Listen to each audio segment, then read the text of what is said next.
संवाद की इस कड़ी में आपका स्वागत है। Diet, nutrition, fasting, intermittent fasting, immunity boosters, ये कई वो शब्द हैं जो सोशल मीडिया और सर्च इंजन्स पर सबसे ज्यादा सर्चेबल टर्म्स यानी कि सबसे ज्यादा सर्च की गई टर्म्स में से एक हैं। यूट्यूब पर हजारों वीडियोस में fasting, immunity boosting foods, yoga पर हजारों एक्सपर्ट्स रोज हजारों ओपिनियंस रखते हैं। कई बार इतनी सारी इंफॉर्मेशन के बीच हम समझ नहीं पाते कि कौन सा डाइट प्लान फॉलो किया जाए या किस हेल्थ पद्धति को अपनाया जाए। फास्ट फूड की तरह फास्ट न्यूज के इस दौर में यह समझना जरूरी है कि आपका खाना भी एक मेडिकेशन की तरह काम करता है। पौष्टिक आहार और हेल्दी ईटिंग हैबिट्स के बारे में आइए बात करते हैं डॉक्टर मंजरी चंद्रा से। 22 साल के अपने एक्सपीरियंस में डॉक्टर चंद्रा ने थेरेप्यूटिक न्यूट्रिशन के क्षेत्र में काम किया है और एक certified sports nutritionist, diabetes consultant और वेट मैनेजमेंट स्पेशलिस्ट के तौर पर लोगों को हेल्दी ईटिंग हैबिट्स के बारे में जागरूक भी किया है। डॉक्टर मंजरी, माईगॉव संवाद में आपका स्वागत है। Thank you very much. Thank you doctor, जब हम बात करते हैं हेल्दी ईटिंग हैबिट्स की तो मन में बड़े सारे सवाल आते हैं। एक सवाल आता है पौष्टिक खाने के सही चुनाव से जुड़ा हुआ। रोजमर्रा की जिंदगी में जहां एक तरह से फास्ट फूड कल्चर ने अपनी जगह बना ली है, वहां पौष्टिक खाने का हम सही चुनाव कैसे करें? कैसे पता लगाएं कि हमारे लिए क्या खाना फायदेमंद होगा और क्या नहीं? जी नहीं, बहुत अच्छा क्वेश्चन है। बिकॉज क्या हो रहा है कि जैसा आपने बोला कि बहुत सारा इंफॉर्मेशन है। आप सर्च इंजिन्स पे, यूट्यूब पे जाएं, अब तो सोशल मीडिया पे भी लोग कंटेंट काफी डालते हैं जिसमें ये होता है कि क्या खाएं, कैसे खाएं। ज्यादातर लोग हेल्दी रहना चाहते हैं, वजन कम करना चाहते हैं उनको कोई बीमारी ना हो। और अब तो इस पैंडेमिक में इम्यूनिटी सबके, कोई भी नहीं चाहता कि उसको किसी तरह का इन्फेक्शन हो, स्पेशली कोविड हो। तो ये सब ध्यान में रखते हुए हमें पता है कि हमारे हेल्थ का कम से कम 60 to 80% हमारे खाने पे डिपेंडेंट है। उसके अलावा हम कैसे सोते हैं, कितना सोते हैं, कितना मूवमेंट, वो बाकी कॉम्पोनेंट्स हैं। पर 60 से 80% हमारा खाना डिटरमिन करता है कि हम बीमार होंगे कि नहीं, हमारी इम्यूनिटी कैसी रहेगी, हमारा वजन कैसा रहेगा। जी, हेल्दी ईटिंग हैबिट से ही एक कॉन्सेप्ट जुड़ा है डाइटिंग का, जिसमें क्रैश डाइट्स का एक तरह से ट्रेंड चल पड़ा है। क्या ये ट्रेंड सही है? क्या क्रैश डाइट से कम समय में वेट लॉस किया जा सकता है? इसके बारे में हमें कुछ बताइए। क्या है क्रैश डाइट? तो पहले तो हर इंसान, हम सब जानते हैं कि कोई भी चीज करने के लिए मेहनत तो करनी ही पड़ती है हम सबको, चाहे हम कोई एग्जाम क्लियर करना हो या कोई भी चीज पानी हो। इसी तरह हेल्दी होना भी एक मेहनत है। हेल्दी होना एक डिफॉल्ट सेटिंग नहीं है कि आप कुछ नहीं करोगे तो हेल्दी हो जाओगे। हेल्दी होना एक डिजाइन्ड सेटिंग है। You have to work towards your health, और उसी पे अगर आप फोकस करें तो क्रैश डाइट का जो कॉन्सेप्ट है उसको एक क्विक फिक्स सोल्यूशन कहते हैं कि हाँ, मुझे जल्दी से वजन कम करना है, या मेरे घर में शादी है, मुझे ऐसा दिखना है, तो मैं एक पर्टिकुलर डाइट खा लूं जो अवेलेबल है। बहुत लोग उसको प्रिस्क्राइब भी करते हैं, पर वो कभी भी सही नहीं होता है लॉन्ग टर्म के लिए। उसके आफ्टर इफेक्ट्स भी हो सकते हैं और वो सस्टेनेबल भी नहीं होता है। और ये जो कॉन्सेप्ट है क्रैश डाइट का, ये तो ऑफ कोर्स गलत ही है। एक दूसरी चीज आपने बोली फास्टिंग, जिसको हम बोलते हैं कि हर वक्त नहीं खाना, कुछ देर के लिए नहीं खाओ, सिर्फ पानी पियो।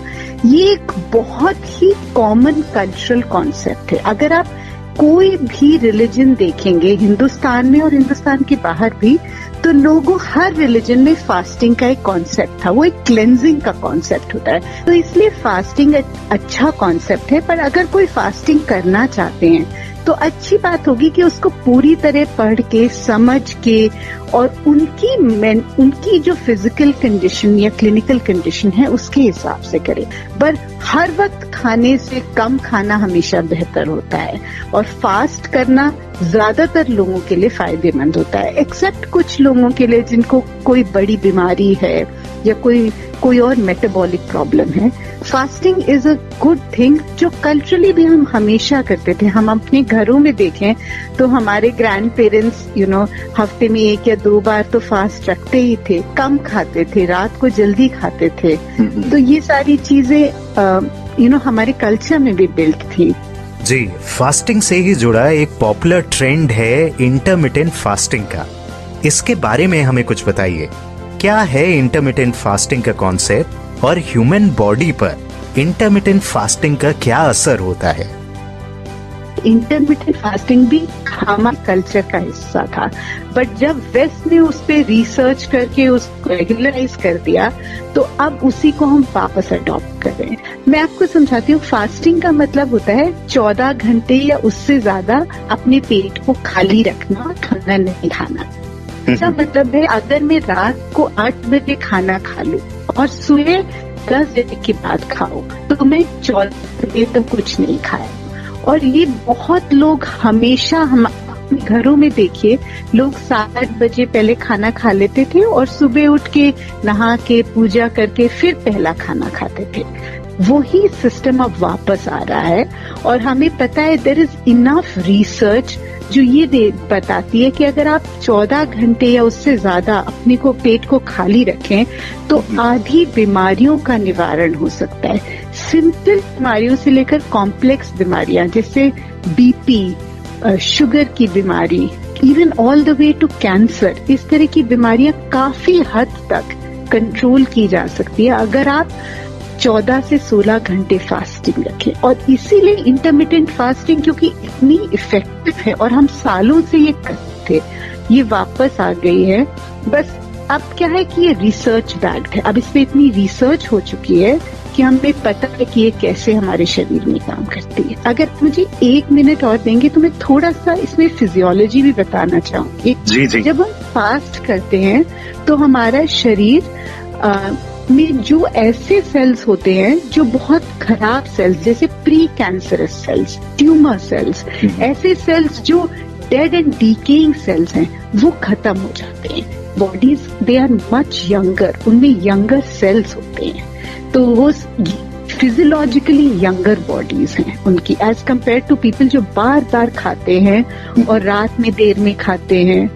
उनके ऐसे सेल्स जो खत्म हो जाने चाहिए वो भी सर्वाइव करते हैं क्योंकि इतना फूड होता है that all cells can multiply. Doctor, healthy gut की अगर हम बात करें तो सर्दी के इस दौर में जहां लोग इम्यूनिटी बूस्टर्स की बात कर रहे हैं, काढ़ा अपना रहे हैं, वहां ऐसी कौन सी 5 चीजें हैं जिनका प्रयोग कर हेल्दी गट बैक्टीरिया को बढ़ाया जा सकता है? तो सबसे पहला उसमें आता है हेल्दी फैट। जैसे हमारे देश में लोग कोकोनट ऑयल या घी या सरसों का तेल खाते हैं। ये जो फैट्स होते हैं इनमें एक चीज होती है जिसको शॉर्ट चेन फैटी एसिड्स कहते हैं, जैसे कि ब्यूटायरेट्स। इन्हीं बैक्टीरिया मल्टीप्लाई है जो हेल्दी बैक्टीरिया हमारे गट में होता है। तो पहला हेल्दी फूड होगा हेल्दी फैट।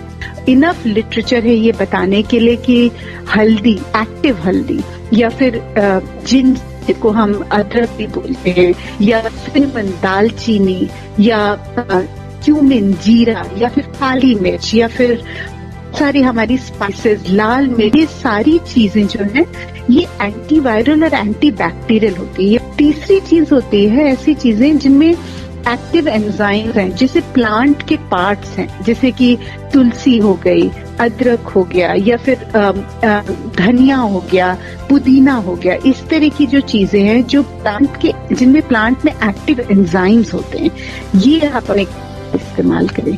चौथी चीज है जो मैं कहूंगी बहुत जरूरी है अगर आप इम्यूनिटी को अच्छा रखना चाहते हैं, वो है कि अपने खाने में चीनी का इस्तेमाल कम करें, शुगर की मात्रा कम रखें या ना खाएं करें। जितनी बार हम शुगर खाते हैं हम विटामिन सी को बराबर से शरीर में काम नहीं करने देते, तो हमारी इम्यूनिटी कम होती जाती है। इसलिए शुगर का इस्तेमाल कम करें। और 5वीं चीज होगी ऐसी चीजें जिनमें विटामिन सी की मात्रा ज्यादा है। बिल्कुल याद रखें, सोशल मीडिया पर किसी भी हेल्थ ट्रेंड को फॉलो करने के पहले उसके बारे में पूरी जानकारी लें। डॉक्टर मंजरी, हमें विस्तार में न्यूट्रिशन, हेल्दी ईटिंग हैबिट्स के बारे में समझाने के लिए आपका धन्यवाद। आशा है हम आपसे बहुत जल्द और प्रश्नों के साथ जुड़ेंगे। आप भी अपने प्रश्न हमें माई गॉव ट्विटर, फेसबुक पर भेज सकते हैं। माई गॉव संवाद